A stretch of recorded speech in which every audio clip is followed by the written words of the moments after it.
Le libre-échange continental avec Monsieur Oumar, Adoum Oumar, qui est avec nous. Une fois de plus, bonjour, Monsieur Oumar. Bonsoir. Alors, comme on l'a dit, vous êtes énarque, vous exercez dans les métiers de douane et vous êtes là pour nous parler de cette zone de libre-échange africain. Dites-nous, c'est quoi le ZLECAf?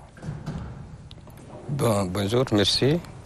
D'abord, juste une petite rectification. Je suis un douanier de formation, étudiant à l'ENA du Niger et aussi ancien secrétaire de l'amicale des élèves et étudiants de l'École nationale d'administration.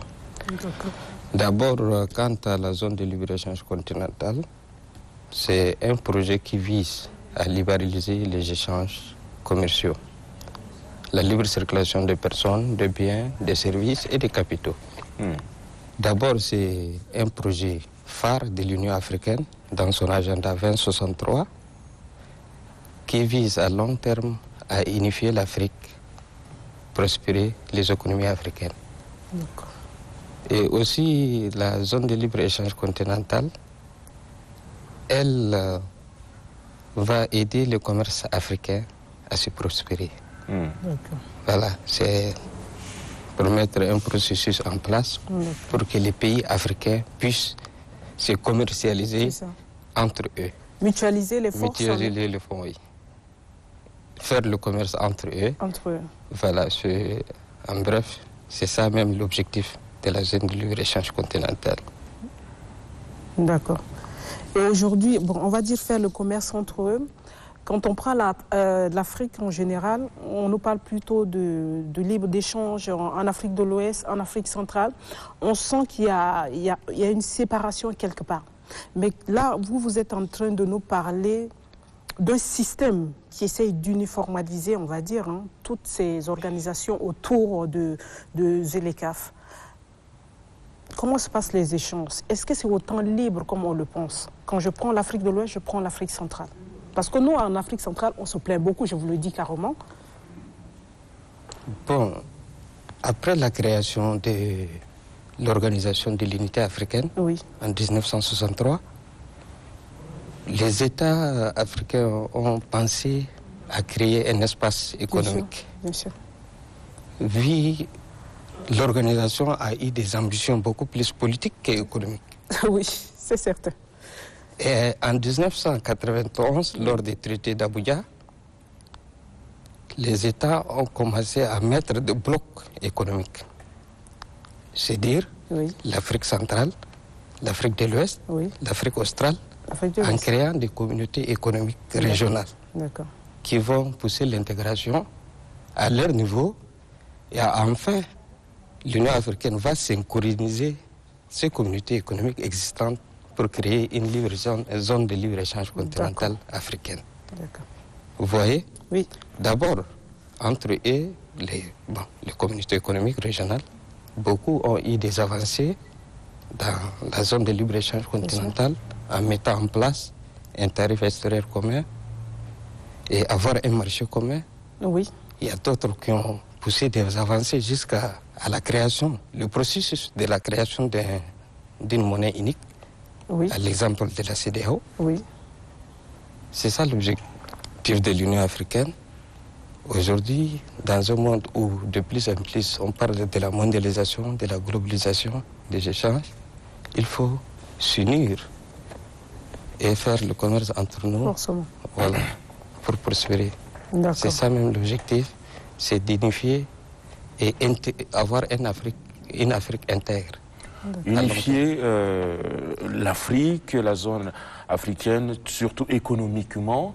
On comprend très bien l'objectif principal du ZLECAf, mais c'est un projet qui est très récent, tout au plus de 3 ans. C'était parti de quel constat? Bien avant, comment se faisaient les échanges entre les différents blocs économiques africains? Ce projet est, comme je l'ai dit tout à l'heure, c'est l'un des piliers de l'agenda 2063. L'Union africaine a un agenda qui vise à avoir une Afrique en paix et sécurité, une Afrique prospère dans le domaine économique, une Afrique industrialisée, une Afrique en paix, entre autres. C'est l'un des piliers de l'agenda 2063 de l'Union africaine. Et la ZLECAf est lancée officiellement le 7 juillet 2019 à Niamey par le champion de la ZLECAf, en l'occurrence l'ancien président du Niger, son Excellence Mahamadou Issoufou. Mahamadou Issoufou, oui.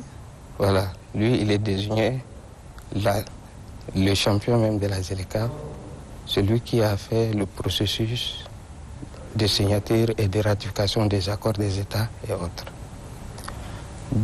Pour être beaucoup plus optimiste, je dirais que la ZLECAf, avec ses 55 États, c'est un marché très fréquenté, avec plus de 1,2 milliard de consommateurs et un produit intérieur brut estimé à 3,4 milliards.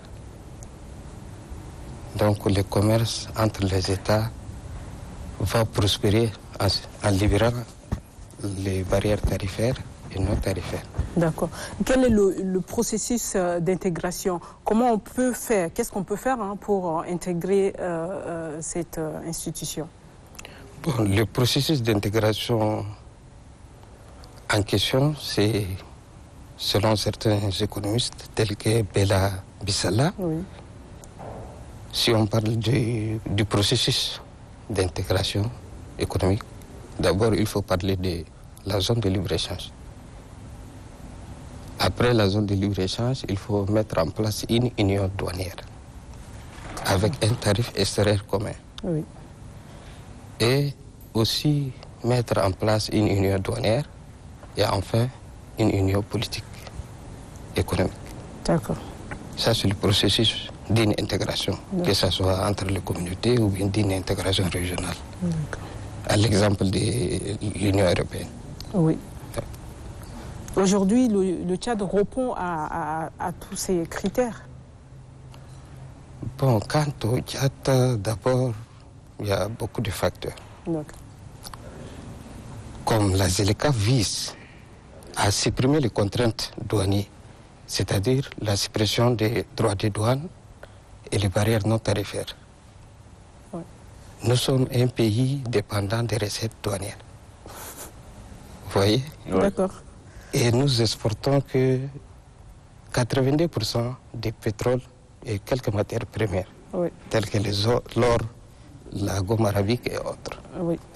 Un peu de sésame. Voilà. Le coton. Vu ce projet qui a une telle envergure, la ZLECAf bien sûr, mettre le Tchad et le Maroc, par exemple, le Maroc exporte 80% du produit divers, plus de 80%. Quand même. Et le Tchad exporte que 2% ou bien la majorité c'est le prix. La différence est large. De la matière première. Là, il me paraît un peu juste, nous serons que des pays consommateurs, surtout les pays les pays moins avancés, nous serons que des pays consommateurs dans cette zone. Et puisqu'on consomme beaucoup, que fait la douane dans ce cas? Bon, la douane, elle est chargée uniquement de percevoir, de mobiliser des recettes. D'accord. Il y a beaucoup d'entrées. En supprimant les barrières tarifaires, il n'y aura pas les droits de douane. D'accord. Ça veut dire qu'au Tchad, on ne peut pas supprimer cela alors. Les recettes vont baisser. Oui. Mais selon le protocole d'accord, c'est-à-dire la ZLECAf même en question vise à supprimer les barrières tarifaires. Une fois qu'un État signe et ratifie l'accord, c'est dire qu'il est consentant bien sûr. à ouvrir ses frontières à d'autres marchandises de la communauté, bien sûr. Madi, on comprend qu'en même temps, en supprimant ces barrières douanières, on va aussi promouvoir le commerce intra-africain. Ça veut dire qu'il y aura plus de fluctuations, il y aura plus de mouvements, il y aura plus d'entrées, et par ricochet, il y aura donc un développement économique et globalisant, plutôt que tous les pays se développent ensemble. À ce jour, aujourd'hui, quels sont les obstacles quant à la mise en œuvre de ce projet africain qui est quand même porteur et innovant? Bon, les obstacles sont multiples. Comme l'a dit Madi tout à l'heure, prenons un peu le cas de la CEMAC. Depuis un temps, on entend parler de la libre circulation de biens, de personnes, personnes, de biens, de services. Ouais. Juste le cas du CEMAC. La libre circulation n'est pas encore effective. Non. Les barrières tarifaires, certes, les barrières tarifaires n'existent pas, mais les barrières non tarifaires existent toujours. Donc l'un des grands obstacles, c'est-à-dire la suppression des barrières non tarifaires. La barrière tarifaire, avec des réglementations, on peut supprimer. Mais les barrières non tarifaires vont poser des obstacles pour le libre-échange continental. D'accord. Il y a aussi, sur le plan infrastructurel, les voies de communication. Les voies de communication ne sont pas favorables pour le commerce. On n'a pas de voies de communication. Aujourd'hui, par exemple, se déplacer d'un pays à un autre, ça pose tout un problème. Que ce soit les voies interurbaines, le commerce interurbain aussi. Ouais. Voilà. D'accord. Merci, Monsieur Adoum Oumar, pour toutes ces explications autour du ZLECAf, la zone de libre-échange continental africain. On espère que ce projet va évoluer très positivement pour que l'Afrique puisse se développer économiquement en se concentrant surtout sur le commerce intra-africain entre les pays et les différentes régions africaines, et qui vont aussi prendre en compte, j'espère bien, la dimension environnementale aussi. Oui. Vous confirmez? Oui, oui. Voilà. La ZLECAf prend en compte la dimension environnementale, le climat économique et aussi le climat socio-économique. D'accord. Vous voyez? Oui. Et ils ont pris en compte les États moins avancés et aussi la sécurité. Concernant la sécurité, pour faire le commerce, il faut au moins la sécurité. Bien sûr. Voilà. Comme disait le président de la Commission de l'Union africaine, Moussa Faki Mahamat, pour parler de la paix ou du commerce, il faut d'abord la sécurité. C'est un préalable. Ouais. Merci beaucoup. On aura compris l'essentiel de tout ce que constitue la ZLECAf. Et on espère aussi qu'il y aura la libre circulation des hommes et des biens. Ouais, surtout. On a soif de cela. Oui. Donc vous transmettez notre message, nos souhaits surtout. On le souhaite vivement. D'accord, merci. Et on sait que vous allez être un bon porte-parole. D'accord. Donc c'est un sujet qui a un lien direct avec mon domaine de formation. Bien sûr. Donc c'est pourquoi c'est un sujet qui me tient à cœur. Oui. Donc je fais des recherches constamment sur ce sujet. Oui. Et je profite aussi de votre plateau pour formuler quelques recommandations. Allez-y. Voilà. Les recommandations d'abord vont à l'endroit de l'État tchadien. D'abord, aujourd'hui, beaucoup n'ont pas connaissance de la zone de libre-échange continental. Non, pas vraiment. Voilà, pour ça, il faut mettre des comités en place pour sensibiliser la population. Tout à fait. La ZLECAf, une fois entrée en vigueur déjà, mais une fois l'entrée effective de la ZLECAf, si on voit la réalité sur le terrain, la ZLECAf va ouvrir les portes à d'autres entreprises africaines de venir commercialiser. La concurrence sera de taille, donc il y aura de la compétitivité sur les marchés et autres. Bien sûr. Et tant que nous ne sommes pas préparés, donc nos entreprises qui sont d'ailleurs embryonnaires vont disparaître. Oui. Voilà, ça c'est la première des choses.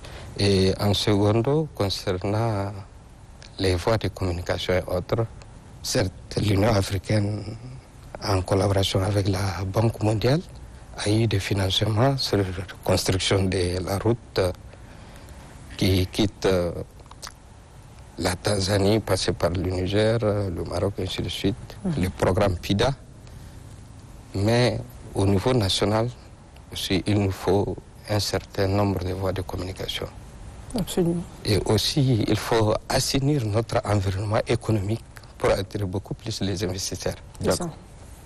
Cela va créer de l'emploi et des richesses et va réduire la pauvreté. Oui.